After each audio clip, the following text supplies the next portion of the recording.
नमस्कार, स्वागत है आपका खास कार्यक्रम बिहार की बिसात में। मैं हूं आपके साथ अमृता चौरसिया। सभ्यता, ज्ञान और संस्कृति के केंद्र बिहार ने अपनी समृद्ध राजनीतिक, ऐतिहासिक और सांस्कृतिक परंपरा से दुनिया का मार्गदर्शन किया है। वैशाली को विश्व में गणतंत्र की जन्मस्थली माना जाता है। समय समय पर सामाजिक और राजनीतिक आंदोलनों के जरिए देश को दिशा दिखाने वाला बिहार पहला राज्य है जहां पर कोरोना महामारी के दौर में विधानसभा चुनाव होने जा रहा है। मौजूदा चुनाव में जहां एक तरफ नीतीश कुमार के नेतृत्व वाले 15 साल के शासन को चुनौती देने के लिए तेजस्वी यादव की अगुवाई में विपक्ष का महागठबंधन मैदान में है, तो वहीं कुछ नए गठबंधन भी अपनी अपनी किस्मत आजमा रहे हैं। रामविलास पासवान के बेटे चिराग पासवान पर भी इन चुनावों में सबकी निगाह है। ये चुनाव इसलिए भी अहम है क्योंकि प्रदेश के 3 बड़े कद्दावर नेता शरद यादव, रामविलास पासवान और लालू यादव की गैर मौजूदगी में ये चुनाव हो रहे हैं। सत्ता के साथ सियासत के अनेक उतार चढ़ाव देखने वाले बिहार ने कभी कांग्रेस का एक छत्र राज देखा है, तो केंद्र में कांग्रेस की जड़ें हिला देने वाले जेपी आंदोलन का आक्रोश भी। कुल मिलाकर बिहार की राजनीति शुरू से ही जितनी पेचीदा रही, उतनी ही दिलचस्प भी।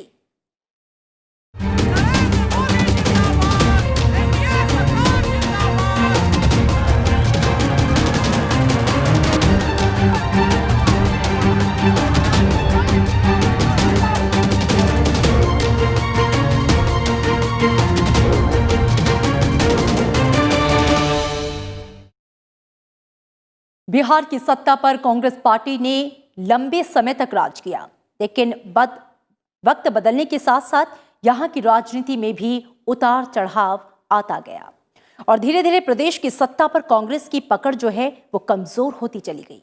1952 से लेकर 2015 तक बिहार में 16 बार हुए विधानसभा चुनाव में कुल 23 मुख्यमंत्री बने, जिनमें से 16 कांग्रेस के रहे।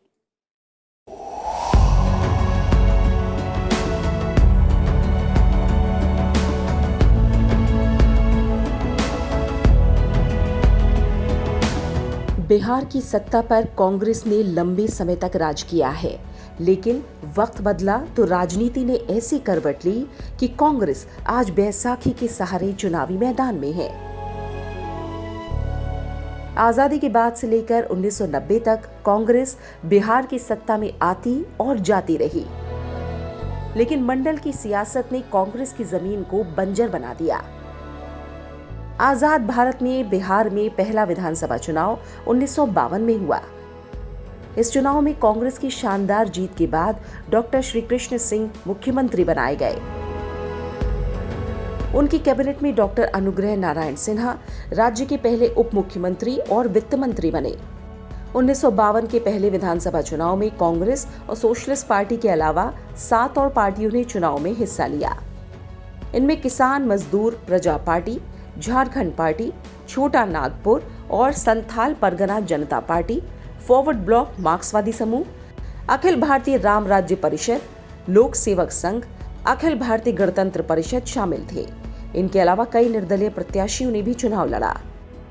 1957 में बिहार में दूसरे विधानसभा चुनाव हुए। इन चुनाव में विधानसभा के निर्वाचित सदस्यों की संख्या 330 से घटकर 318 रह गई। दूसरी विधानसभा के चुनावी नतीजे आए तो एक बार फिर कांग्रेस ने बिहार में सरकार बनाई और मुख्यमंत्री बने डॉक्टर श्री कृष्ण सिंह। इस बार कांग्रेस को टक्कर दी पहली बार चुनाव लड़ रही प्रजा सोशलिस्ट पार्टी ने, तो छोटा नागपुर और संथाल परगना जनता पार्टी ने भी इन चुनाव में अपनी मौजूदगी दर्ज कराई। झारखंड पार्टी और भारतीय कम्युनिस्ट पार्टी ने पहली बार बिहार के चुनाव में किस्मत आजमाई। डॉक्टर श्री कृष्ण सिंह के निधन के बाद कांग्रेस ने दीप नारायण सिंह को मुख्यमंत्री बनाया, लेकिन वो महज 18 दिन ही अपने पद पर रह पाए।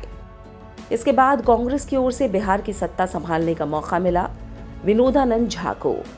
1962 के विधानसभा चुनाव में भी कांग्रेस की जीत पर पंडित विनोदानंद झा ने एक बार फिर बिहार के मुख्यमंत्री के रूप में शपथ ली। इस चुनाव में कुल 9 पार्टियों ने हिस्सा लिया, जिनमें स्वतंत्र पार्टी, जेएस जनसंघ समेत एचएमएस हिंदू महासभा ने कांग्रेस के खिलाफ चुनाव लड़ा था। कांग्रेस नेता विनोदानंद झा के करीब 2.5 साल तक मुख्यमंत्री रहने के बाद कांग्रेस ने KB सहाय को बिहार का मुख्यमंत्री बनाया, जो 5 मार्च 1967 तक सत्ता पर काबिज रहे। तो 67 में जब कांग्रेस की सीटें लोकसभा चुनाव में कम हुई, कांग्रेस कमजोर हुई, तब कांग्रेस से धीरे धीरे कांग्रेस के अंदर के ही लोगों का मोहभंग शुरू हुआ। तो वो जो एक अक्सर कहा जाता है राजनीति में कि कांग्रेस जो है अपने अंदर ही विपक्ष भी पैदा करती है, तो वो लोग निकल कर बाहर आए 67 में और समविध सरकारें बनी। 1968 में बिहार का सियासी समीकरण एक बार फिर ऐसा बना कि कांग्रेस ने सरकार बनाई और सत्ता की कमान मिली भोला पासवान शास्त्री को। 22 मार्च 1968 को भोला पासवान ने मुख्यमंत्री पद की शपथ ली, लेकिन 3 महीने बाद ही 29 जून 1968 को उनकी सरकार गिर गई। इस तरह भोला पासवान शास्त्री महज 100 दिन ही सत्ता में रह पाए। करीब 5 महीने के बाद विधानसभा चुनाव हुए तो कांग्रेस फिर सरकार बनाने में कामयाब रही। तो लोग जो 60 के दशक में, देर 60 के दशक में दूर हुए, उसका कारण ये था कि 1961 में श्री बाबू का निधन हो गया और उसके कुछ समय पहले अनुग्रह बाबू का निधन हो गया। और उनके बाद जो कांग्रेस में एक दौर आया, उसके बाद 3 मुख्यमंत्री बदले गए, उनमें कोई उस तरह का कद्दावर नेता नहीं था। 1969 के विधानसभा चुनाव में कांग्रेस के सबसे बड़ी पार्टी के रूप में उभरने पर हरिहर सिंह बिहार के मुख्यमंत्री बने, लेकिन इस बार भी उनकी सरकार नहीं चल सकी और गिर गई। एक बार फिर कांग्रेस ने भोला पासवान शास्त्री को मुख्यमंत्री बनाया, लेकिन 13 दिन के बाद उन्हें भी इस्तीफा देना पड़ा। 1970 में कांग्रेस ने वामपंथी दलों के जरिए सरकार बनाने की कवायद की और इस बार दारोगा प्रसाद यादव मुख्यमंत्री बने, लेकिन ये कार्यकाल भी सफल नहीं रहा और उन्हें 1 साल का कार्यकाल पूरा करने से पहले ही इस्तीफा देना पड़ गया। इसके बाद कांग्रेस ने भोला पासवान शास्त्री के नेतृत्व में 1971 में एक बार फिर सरकार बनाई। भोला पासवान शास्त्री बिहार के तीसरी बार मुख्यमंत्री बने और इस बार वो 9 जनवरी 1972 तक सत्ता में बने रहे। 1972 में बिहार विधानसभा के चुनाव में कांग्रेस 167 सीटें जीतकर फिर सत्ता में आई। कांग्रेस के केदार पांडे मुख्यमंत्री बने, लेकिन उन्हें भी जुलाई 1973 में कुर्सी छोड़नी पड़ गई। इसके बाद पूर्व प्रधानमंत्री इंदिरा गांधी ने जुलाई 1973 में अब्दुल गफूर को मुख्यमंत्री बनाया, लेकिन पौने 2 साल के बाद 1975 में ऐसी परिस्थितियां बनी कि उन्हें भी इस्तीफा देना पड़ गया। इसके बाद डॉक्टर जगन्नाथ मिश्र कांग्रेस के मुख्यमंत्री बने। यह आपातकाल का दौर था। वो अप्रैल 1975 में मुख्यमंत्री बने और अप्रैल 1977 तक 2 साल इस पद पर रहे, लेकिन इसके बाद 1977 के विधानसभा चुनाव में कांग्रेस बुरी तरह हार गई। हालांकि बिहार की सत्ता में 3 साल के बाद जून 1980 में एक बार फिर कांग्रेस की वापसी हुई और मुख्यमंत्री का ताज डॉक्टर जगन्नाथ मिश्रा के सिर सजा। लेकिन डॉक्टर जगन्नाथ मिश्रा बहुत लंबी पारी नहीं खेल सके और उन्हें करीब 3 साल 2 महीने बाद इस्तीफा देना पड़ा। कांग्रेस ने उनकी जगह 14 अगस्त 1983 को चंद्रशेखर सिंह को मुख्यमंत्री बनाया और उन्होंने करीब पौने 2 साल तक सत्ता की कमान संभाली। 1985 में हुए 9वें बिहार विधानसभा चुनाव में कांग्रेस ने जबरदस्त जीत हासिल की, लेकिन कांग्रेस ने अगले 5 साल में 4 मुख्यमंत्री बदले। 1985 में पहले बिंदेश्वरी दुबे मुख्यमंत्री बने, जिन्हें 3 साल पूरा होने से कुछ दिन पहले ही इस्तीफा देना पड़ गया। इसके बाद भागवत झा आजाद फरवरी 1988 में मुख्यमंत्री बने, लेकिन वो भी करीब 1 साल 1 महीने ही सत्ता में रह सके। भागवत झा आजाद के बाद सत्येंद्र नारायण सिंह मार्च 1989 में मुख्यमंत्री बने, लेकिन 9 महीने के बाद सितंबर 1989 में उन्हें भी कुर्सी छोड़नी पड़ गई। ऐसे में कांग्रेस ने 6 दिसंबर 1989 को डॉक्टर जगन्नाथ मिश्रा को एक बार फिर सत्ता की कमान सौंपी, लेकिन वो इस बार 10 मार्च 1990 तक महज 94 दिन ही सत्ता में रह सके।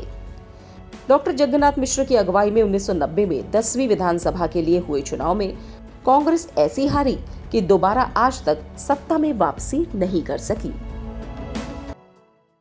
बिहार में 1952 से एक छत्र राज करने वाली कांग्रेस के किले में आखिरकार 1967 में सेंध लगी और दस्तक दी गठबंधन सरकार ने।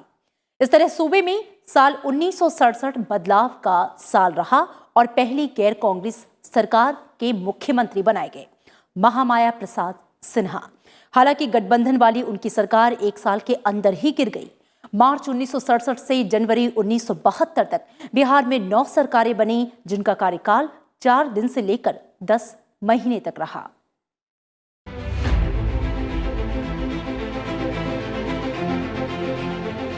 आजादी के बाद से कांग्रेस बिहार की सत्ता पर लगातार काबिज तो रही, लेकिन 1952 में पहले विधानसभा चुनाव से लेकर 1962 में हुए तीसरे विधानसभा चुनाव तक कांग्रेस का प्रदर्शन घटता चला गया और उसे 1967 में हुए चौथे विधानसभा चुनाव में बड़ा झटका लगा। इस चुनाव में कांग्रेस को विधानसभा की कुल निर्वाचित 318 सीटों में से 128 सीटों पर ही संतोष करना पड़ा। 68 सीटें हासिल करके दूसरी सबसे बड़ी पार्टी बनी संयुक्त सोशलिस्ट पार्टी, जबकि भारतीय जनसंघ को 26, सीपीआई को 24 और प्रजा सोशलिस्ट पार्टी को 18 सीटों पर जीत मिली। इस तरह बिहार के चौथे विधानसभा चुनाव में कांग्रेस को बहुमत हासिल नहीं हो सका। प्रदेश में पहली बार गैर कांग्रेस सरकार का गठन हुआ।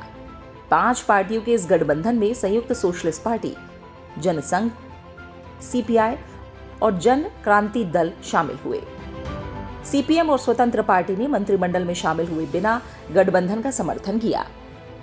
इस गठबंधन का लक्ष्य कांग्रेस को जहां सत्ता से दूर रखना था, वहीं कांग्रेस के नेताओं का लक्ष्य संयुक्त मोर्चा सरकार को गिराने पर रहा। संयुक्त सोशलिस्ट पार्टी के महामाया प्रसाद सिन्हा ने 5 मई 1967 को बिहार के मुख्यमंत्री का पदभार संभाला और उनकी अगुवाई में गैर कांग्रेस पार्टियों की मिलीजुली सरकार न्यूनतम साझा कार्यक्रम के आधार पर चली। महामाया प्रसाद सिन्हा की सरकार बनते ही राज्य को सूखा और बाढ़ जैसी आपदाओं का सामना करना पड़ा और इससे सूबे के हालात खराब हो गए। हालांकि मिलीजुली सरकार के मंत्रियों ने संकट का कड़ी मेहनत और ईमानदारी से सामना किया और इस पर काबू भी पाया, लेकिन कुछ नेताओं की महत्वाकांक्षा के कारण गठबंधन सरकार 1 साल का भी कार्यकाल पूरा नहीं कर सकी और 28 जनवरी 1968 को गिर गई। ईगो बहुत थे सबके। जो लोग, जो पार्टियां शामिल थी, उनको लगता था कि हमारी से ज्यादा होनी चाहिए, हमें ज्यादा हिस्सा मिलना चाहिए सत्ता में। तो वो एक्सपेरिमेंट लगभग 1.5-2 साल चला और वो सरकारें धीरे धीरे गिर गई। तो वहां से कांग्रेस की कमजोरी का राज्यों में जो है सिलसिला शुरू हुआ। इसके बाद सतीश प्रसाद सिंह और बीपी मंडल मुख्यमंत्री रहे, लेकिन वो भी अपना कार्यकाल पूरा नहीं कर सके। इसके बाद मार्च 1968 में बेहद ईमानदार छवि वाले भोला पासवान शास्त्री की अगुवाई में संयुक्त मोर्चा सरकार का गठन हुआ। भोला पासवान शास्त्री का कार्यकाल निर्विवाद था और उनका राजनीतिक और व्यक्तिगत जीवन साफ सुथरा, लेकिन उनकी सरकार भी ज्यादा दिन तक नहीं चली और 3 महीने के बाद ही 29 जून 1968 को गिर गई।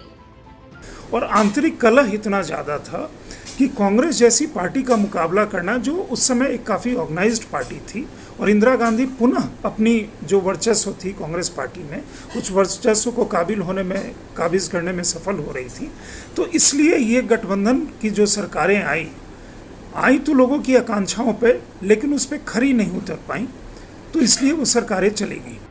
फरवरी 1969 में हुए मध्यावधि विधानसभा चुनाव में बिहार विधानसभा के स्वरूप में कोई महत्वपूर्ण बदलाव नहीं आया।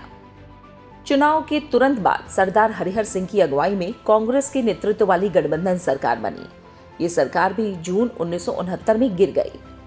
इसके बाद भोला पासवान शास्त्री के नेतृत्व में गठबंधन का गठन किया गया, जिसमें एसएसपी, सीपीआई, जनसंघ और कुछ अन्य छोटे दलों का सहयोग मिला। हालांकि 12 दिन के भीतर ही जनसंघ के समर्थन वापस लेने के कारण भोला पासवान शास्त्री को मुख्यमंत्री पद गंवाना पड़ा। जुलाई 1969 में कांग्रेस के विभाजन के मद्देनजर बिहार के विभिन्न कांग्रेस धड़ों के बीच नया गठजोड़ हुआ, जिसमें केबी सहाय, एमजीपी सिन्हा और एसएन सिंह के अलावा कांग्रेस ओ के दुर्गा प्रसाद राय और कांग्रेस आर के जगन्नाथ मिश्रा का सहयोग हासिल हुआ। इस दौरान बिहार में गठबंधन सरकार बनाने के लिए कई प्रयास किए गए, लेकिन ये प्रयास 15 फरवरी 1970 तक सफल नहीं हुए। बिहार में 16 फरवरी 1970 को दरोगा प्रसाद राय के मुख्यमंत्री बनने के बाद उनकी सरकार 10 महीने तक चली, लेकिन इसके बाद एसएसपी नेता कर्पूरी ठाकुर के नेतृत्व में एक नए गठबंधन ने दिसंबर 1970 में सत्ता संभाली। इस तरह 1967 के चुनाव के बाद बिहार में गठित ये 9वीं सरकार थी। ये गठबंधन करीब 5 महीने चला और इसके बाद इसका भी पतन हो गया। 1967 के दौर ने पिछड़ों के सामाजिक आंदोलन को पहली बार सत्ता के गलियारों तक पहुंचते देखा और अगले 4 साल में बिहार में पिछड़ी जाति के 5 और अनुसूचित जाति के 2 मुख्यमंत्री रहे। 1967 से 1972 के बीच बिहार में 9 सरकारें बनी। जिनका कार्यकाल 4 दिन से लेकर 9 दिन तक का भी रहा। एक पुरानी कहावत है कि सत्ता और सफलता हमेशा अपना घर बदल लिया करती हैं। बिहार की राजनीति में जाति हमेशा से एक महत्वपूर्ण मुद्दा रहा है। मंडल दौर के बाद देश के उत्तरी राज्यों में जिस तरह की राजनीतिक लड़ाई और राजनीतिक प्रतिनिधित्व की शुरुआत हुई, उसकी गहरी जड़ें बिहार में ही थी।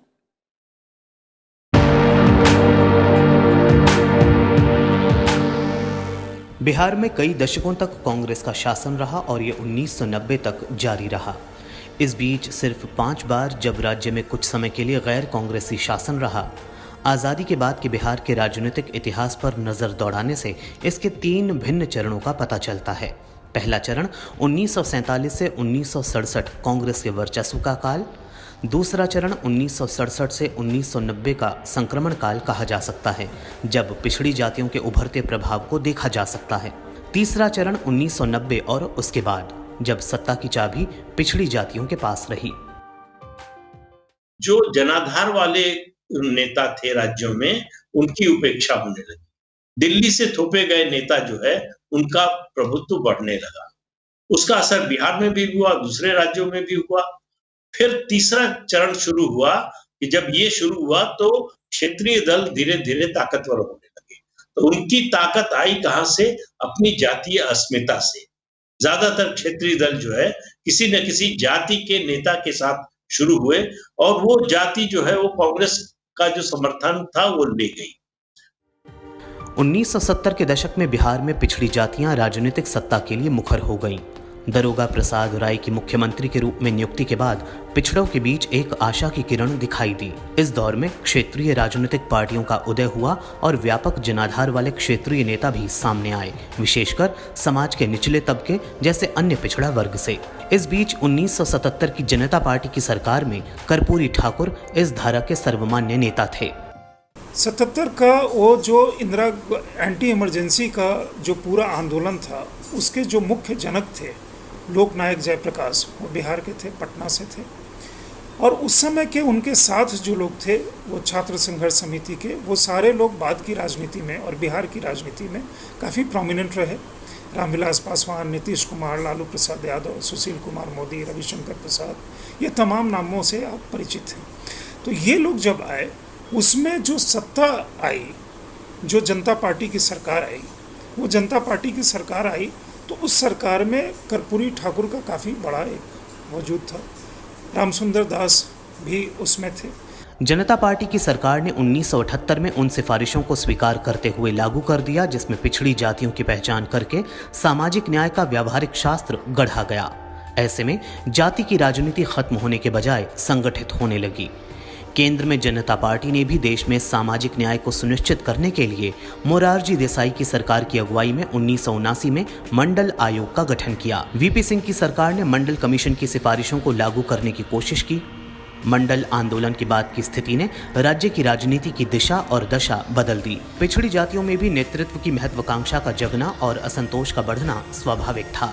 बिहार की राजनीति में जाति आधारित राजनीति का खेल मंडल कमीशन के दौरान लड़े गए चुनावों के दौरान सबसे सशक्त हुआ। मंडल की राजनीति ने दशकों से सत्ता में काबिज रहने वाली कांग्रेस को हाशिए पर धकेल दिया। 1990 के बाद बिहार की सियासत पूरी तरह से बदल गई। मंडल कमीशन लागू होने के बाद बिहार की राजनीति में ओबीसी समुदाय की जबरदस्त पकड़ बनी। 1990 में लालू प्रसाद यादव पहली बार मुख्यमंत्री बने। सत्ता में लालू के आने के बाद बिहार में एक नई तरह की राजनीति की शुरुआत हुई। बिहार से शुरू हुई सामाजिक न्याय और मंडल कमंडल की राजनीति का असर पूरे देश में दिखाई दिया। लालू प्रसाद यादव की सियासत के मजबूत महल के दरकते ही नीतीश कुमार ने अपना ऐसा सियासी किला खड़ा कर लिया जिसे अभी तक कोई बड़ी चुनौती नहीं मिल पाई है। समय के साथ बिहार में नए उभरते राजनीतिक समीकरणों के साथ विकास की राजनीति के बीच जाति का सामाजिक समीकरण भी बदला। लालू प्रसाद यादव बिहार की राजनीति का एक ऐसा नाम जिसे प्रदेश का एक तबका गरीबों और पिछड़ों का बड़ा नेता मानता है। देसी अंदाज और राजनीतिक कुशलता के सहारे लालू यादव की पार्टी आरजेडी बिहार में 1990 से 2005 तक 15 साल सत्ता पर काबिज रही। सांप्रदायिकता के खिलाफ लड़ाई हो या सामाजिक न्याय का मुद्दा, लालू यादव इस दौरान प्रदेश ही नहीं बल्कि देश की राजनीति पर भी हावी रहे।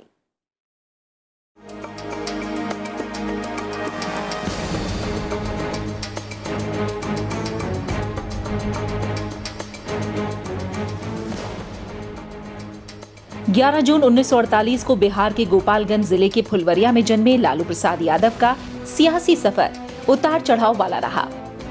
उनका सियासी सफर 1970 में छात्र राजनीति से शुरू हुआ, जब वो पटना विश्वविद्यालय छात्र संघ के महासचिव के रूप में पहला चुनाव जीते।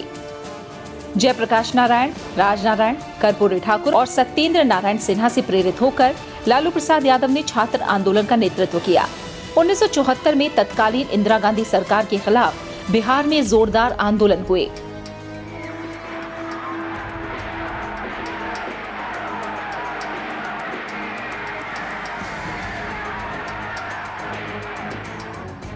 लालू यादव ने ही उस वक्त राजनीतिक संन्यास का जीवन बिता रहे समाजवादी नेता जयप्रकाश नारायण को रजामंद कराया कि वो छात्र आंदोलन का मार्ग निर्देश करें। बिहार में छात्रों के आंदोलन ने जोर पकड़ा और 25 जून 1975 को देश में आपातकाल लागू होने के बाद ये देश के अलग अलग कोनों में फैल गया। आंदोलन की परिणति 1977 में केंद्र में पहली गैर कांग्रेसी सरकार के निर्माण में हुई। उस वक्त लालू 29 साल के थे।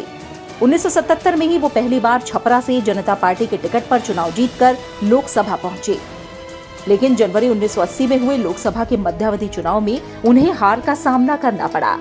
हालांकि 1980 में ही हुए बिहार विधानसभा के चुनाव में वो जीत दर्ज करने में कामयाब रहे और 1985 में दोबारा विधानसभा चुनाव जीते और कर्पूरी ठाकुर की मृत्यु के बाद वो 1989 में बिहार विधानसभा में नेता विपक्ष बने। 1989 में दूसरी बार लोकसभा के लिए चुने गए। तब बोफोर्स घोटाला के खिलाफ देश भर में कांग्रेस विरोधी लहर थी और वीपी सिंह ने नेशनल फ्रंट सरकार बनाई। बीजेपी के समर्थन से गठबंधन सरकार का नेतृत्व कर रहे वीपी सिंह ने मंडल आयोग की रिपोर्ट पेश कर दी और अन्य पिछड़े वर्ग के लिए 27% के आरक्षण की घोषणा की। ये जनता दल के पक्ष में ओबीसी वोटों को मजबूत करने की एक कोशिश थी। 10 साल के भीतर लालू प्रसाद ने बिहार में अपना सिक्का जमा लिया। ये वही दौर था जब मुसलमानों और यादवों के बीच लालू प्रख्यात नेता के रूप में उभरे। उस दौरान ज्यादातर मुसलमान कांग्रेस के समर्थक हुआ करते थे, लेकिन लालू ने वो वोट बैंक तोड़ दिया। 1989 में आम चुनाव और राज्य विधानसभा चुनाव में नेशनल फ्रंट का नेतृत्व लालू यादव ने किया। अगले ही साल 1990 में बिहार विधानसभा चुनाव में जनता दल को जीत मिली। कर्पूरी ठाकुर के निधन के बाद विपक्ष के नेता बने लालू का मानना था कि इस पद पर उनकी स्वाभाविक दावेदारी है। उन्हें इसमें जीत मिली और उन्होंने बिहार की कमान संभाली। इसके बाद लालू ने कभी मुड़कर नहीं देखा।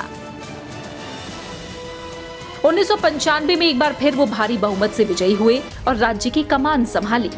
लालू यादव 1990 से 1997 तक बिहार के मुख्यमंत्री रहे।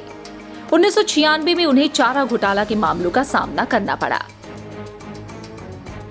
जब सीबीआई ने उनकी गिरफ्तारी की तो उन्हें मुख्यमंत्री पद से इस्तीफा देना पड़ा। उनके हटने पर उनकी पत्नी राबड़ी देवी मुख्यमंत्री बनी। राबड़ी देवी ने अगले 8 साल तक बिहार का शासन संभाला। जुलाई 1997 में लालू यादव ने जनता दल से अलग होकर राष्ट्रीय जनता दल के नाम से नई पार्टी बना ली। सन 2000 में हुए बिहार विधानसभा चुनाव में 124 सीटें हासिल करके आरजेडी एक बार फिर सबसे बड़ी पार्टी बनकर उभरी। सहयोगी दलों के साथ मिलकर सरकार का गठन किया। राबड़ी देवी ने एक बार फिर प्रदेश की कमान संभाली। साल 2005 बिहार की राजनीति के लिए अहम वर्ष रहा। 15 साल के आरजेडी शासन के बाद बिहार की राजनीति ने करवट ली। एक साल में 2 बार विधानसभा चुनाव कराए गए। बिहार में सुशासन और विकास राजनीति का मुख्य मुद्दा बना। सत्ता की कमान नीतीश कुमार को संभालने का मौका मिला। बहरहाल बिहार की सत्ता हाथ से निकलने के बावजूद लालू ने राष्ट्रीय राजनीति में एक मुकाम बना लिया था। 2004 में उनकी पार्टी आरजेडी ने लोकसभा के लिए बिहार की 40 में से 22 सीटों पर कब्जा जमाया और मनमोहन सिंह के नेतृत्व वाली यूपीए 1 सरकार में हिस्सा लिया। आरजेडी इस गठबंधन का दूसरा सबसे बड़ा दल था। लालू उस सरकार में रेल मंत्री बने। उन्होंने रेल मंत्री के रूप में अपने पूरे कार्यकाल में रेल बजट में यात्री भाड़ा में कोई भी इजाफा नहीं किया।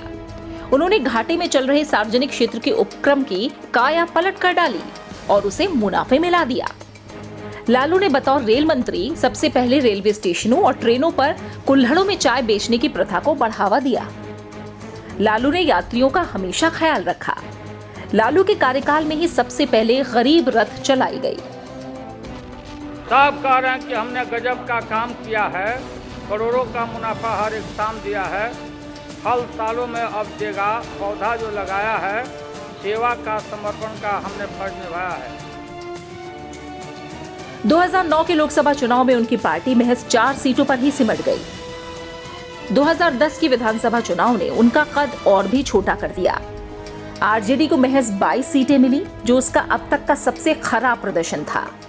ऐसा लगता था कि इस कद्दावर जननेता के खराब दिन आ गए। एक के बाद एक उनकी परेशानियां बढ़ती जा रही थी। 2013 में चारा घोटाला के मामले में दोष सिद्धि के बाद उन्हें चुनाव लड़ने से अयोग्य ठहरा दिया गया।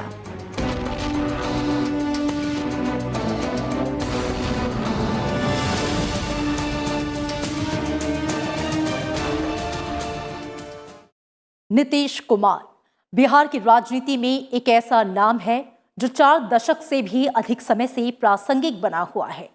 समाजवादी नेता नीतीश कुमार आज भी जनता के बीच में अपनी छवि और व्यक्तित्व को मजबूती से साफ बनाए हुए हैं। उन्होंने सुशासन के मुद्दे पर चुनाव लड़कर प्रदेश के मुख्यमंत्री की कुर्सी हासिल की। 15 साल से बिहार की राजनीति में एक छत्र राज कर रहे नीतीश के सामने इस बार अपनी साख को बनाए रखने की एक बड़ी चुनौती है।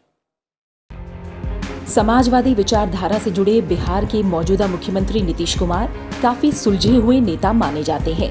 इंजीनियरिंग की डिग्री हासिल करने वाले नीतीश ने राजनीति के गुण जयप्रकाश नारायण, राम मनोहर लोहिया, कर्पूरी ठाकुर और जॉर्ज फर्नांडिस से सीखे। उनके राजनीतिक सफर की शुरुआत साल 1977 में हुई थी। इस साल वो जनता पार्टी के टिकट पर पहला विधानसभा चुनाव लड़े। साल 1985 को नीतीश बिहार विधानसभा के सदस्य चुने गए। नीतीश का राजनीतिक कद धीरे धीरे बढ़ता जा रहा था। साल 1989 नीतीश के राजनीतिक करियर के लिए काफी अहम था। इस साल नीतीश 9वीं लोकसभा के लिए चुने गए। लोकसभा के लिए ये उनका पहला कार्यकाल था। इसके बाद वो 10वीं से 14वीं लोकसभा के लिए लगातार चुने गए।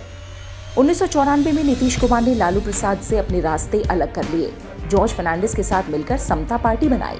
ये वो दौर था जब नीतीश कुमार खुद की राजनीतिक जमीन तैयार कर रहे थे। समता पार्टी अपने सफर के दौरान साल 2003 में जनता दल यूनाइटेड बन गई, लेकिन बीजेपी से गठबंधन मजबूती के साथ जारी रहा। सन 2000 का साल नीतीश के राजनीतिक सियासी सफर का सबसे अहम साल रहा। नीतीश पहली बार बिहार के मुख्यमंत्री बने।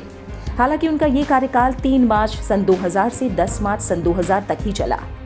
इसके बाद वो केंद्र की राजनीति में आए, जहां वो 2001 से 2004 तक वाजपेयी सरकार में मंत्री रहे। साल 2005 बिहार की राजनीति में बड़े बदलाव का साल रहा। लालू यादव के 15 साल से चले आ रहे एकाधिकार को खत्म करके नीतीश ने एनडीए गठबंधन को बिहार विधानसभा चुनाव में जीत दिलवाई। तब उन्हें ही प्रदेश का मुख्यमंत्री बनाया गया। नवंबर 2010 को वो एक बार फिर प्रदेश के मुखिया बने। 2014 के आम चुनाव में पार्टी के खराब प्रदर्शन की जिम्मेदारी लेते हुए उन्होंने मुख्यमंत्री पद से इस्तीफा दे दिया था और उसके बाद जीतन राम मांझी ने राज्य के मुख्यमंत्री पद की शपथ ली। नीतीश कुमार ने ही मुख्यमंत्री के रूप में जीतन राम मांझी के नाम की पेशकश की थी। हालांकि राजनीतिक संकट के चलते 2015 में उन्होंने फिर वापसी की। 2015 में नीतीश कुमार की अगुवाई में जेडीयू ने लालू यादव की पार्टी राष्ट्रीय जनता दल के साथ चुनाव लड़ा था। जेडीयू, आरजेडी और कांग्रेस और अन्य दलों को मिलाकर एक महागठबंधन बना। चुनाव में जीत हासिल हुई। मुख्यमंत्री नीतीश कुमार बने और उप मुख्यमंत्री बने लालू यादव के बेटे तेजस्वी यादव। ये गठबंधन ज्यादा दिनों तक नहीं चला। 2017 में नीतीश ने आरजेडी से गठबंधन तोड़ लिया और बीजेपी के साथ मिलकर सरकार बनाई। एक बार फिर 2020 के बिहार विधानसभा चुनाव में नीतीश कुमार एनडीए के मुख्यमंत्री पद का चेहरा है। कुशल नेतृत्व, सामाजिक न्याय के साथ विकास का मेल, एनडीए का साथ होने का फायदा और एक साफ सुथरी छवि उनके पक्ष में है। और इसी के साथ हमारे इस खास पेशकश में इतना ही। दीजिए इजाजत, नमस्कार।